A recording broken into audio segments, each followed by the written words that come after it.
Bienvenidos a un episodio más de LEGADO Live. En esta ocasión, acompañada nuevamente por mi amigo Andrew Keyt, quien es CEO y fundador de Generation 6, una firma de consultoría de empresas familiares internacionalmente reconocida, a quien agradezco que me esté acompañando. Good morning. Good morning. Thank you for having me.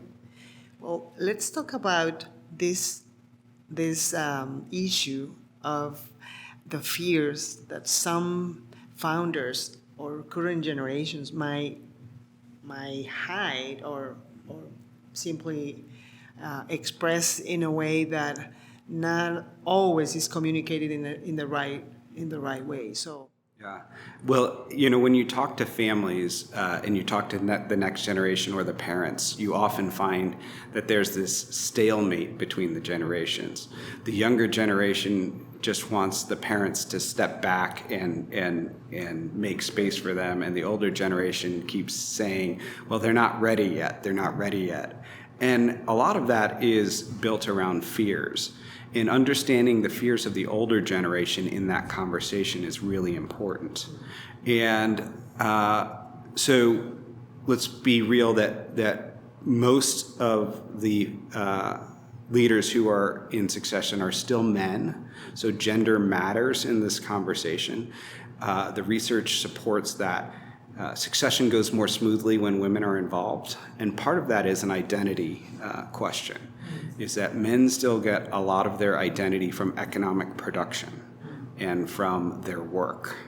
And so the founders or the older generation often have so much of their identity and so much of their life's work built into their role in the company that if they don't have a meaningful identity or meaningful work to move to outside the business, it makes it very hard for them to step back and make space for the next generation. Then there's the fear of economic security. Will I have enough money to survive if I step out of this role? And then the last one, which I think is probably the most powerful one, is relevancy. Will people still care about me if I don't have the CEO title? What will I spend my time on that's meaningful and relevant? I facilitate a group of about 10 CEOs who are in various stages of letting go. And the biggest anxiety that they have is, what am I going to do with my time? Because for years, I've had my day scheduled. I wake up and I've got a schedule. I know what I'm doing. It has a clear sense of purpose. And if I'm moving out of that role, what's going to give me that clear sense of purpose? How am I going to structure my time? What's going to be meaningful for me? And one of the struggles that comes from that is realizing some of the sacrifices that they made to build the business. They made sacrifices with family relationships and friendships, and they devoted a lot of time. And really, it's an opportunity for the older generation to think about those things and think about, what repair do I want to do to relationships, or what relationships do I want to devote more time to if I'm going to move away from the CEO's seat? In the simple, as you are talking, you made me think about, this is it may be the only time I'm going to do this. Am I going to do it right? Right? It's sort of these things.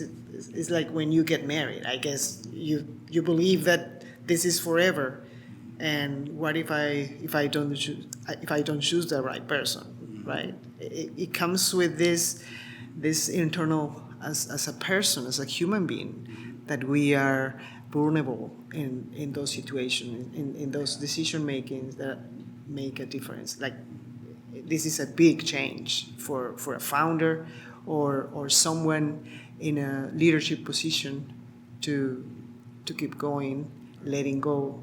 Mm-hmm. That's the biggest fear, is are we going to pick the right person?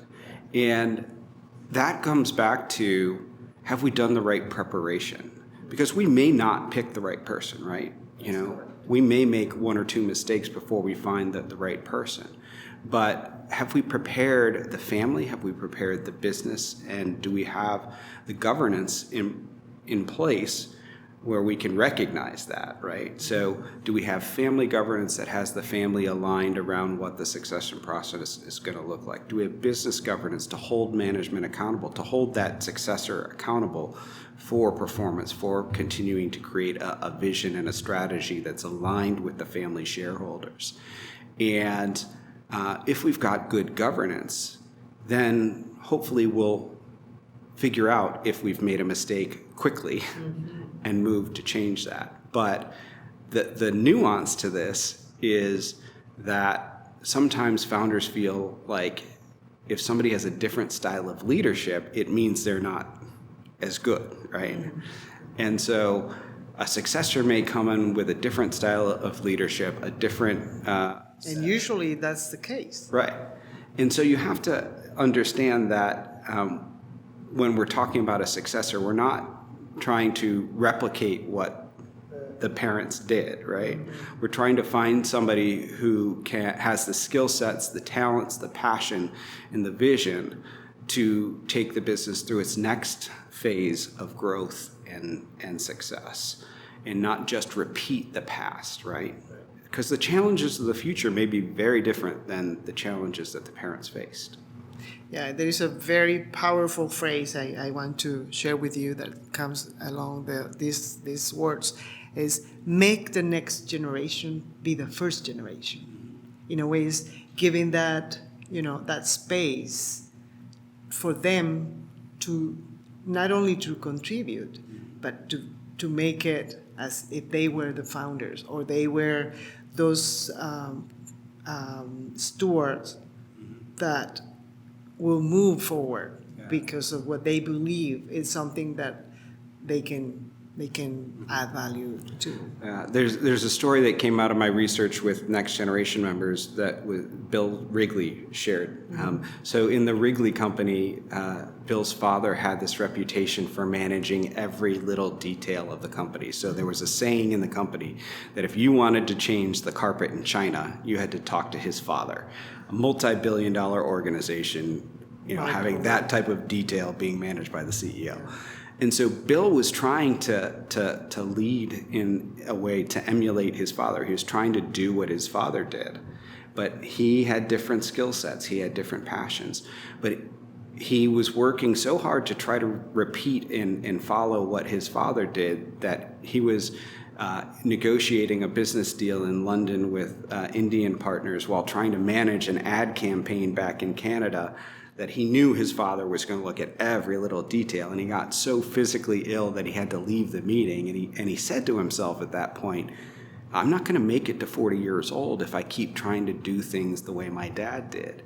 So he kind of vowed to himself at that time he was going to lead differently. He was going to find a way to lead it in a way that's authentic to him. But that's that power of the story of a family business, is the successor feels like they have to do things in a certain way because of that story.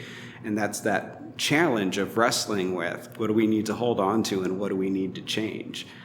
You need to lead in a way that's authentic to who you are and your passions and your skill sets. Yeah, and it's not a thing of one person or one leader. It's a collaborative action that goes beyond my will or my.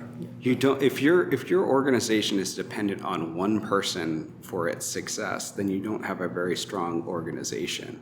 So my colleague Joe Astracan likes to say, if you have a really strong family business, you can survive 3 bad successions and still be okay.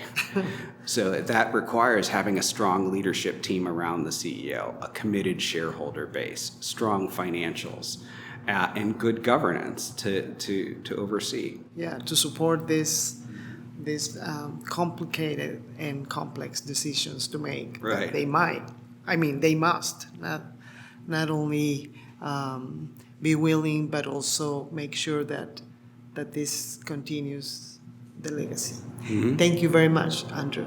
Thank you. Hasta aquí, hasta el próximo Legado Live.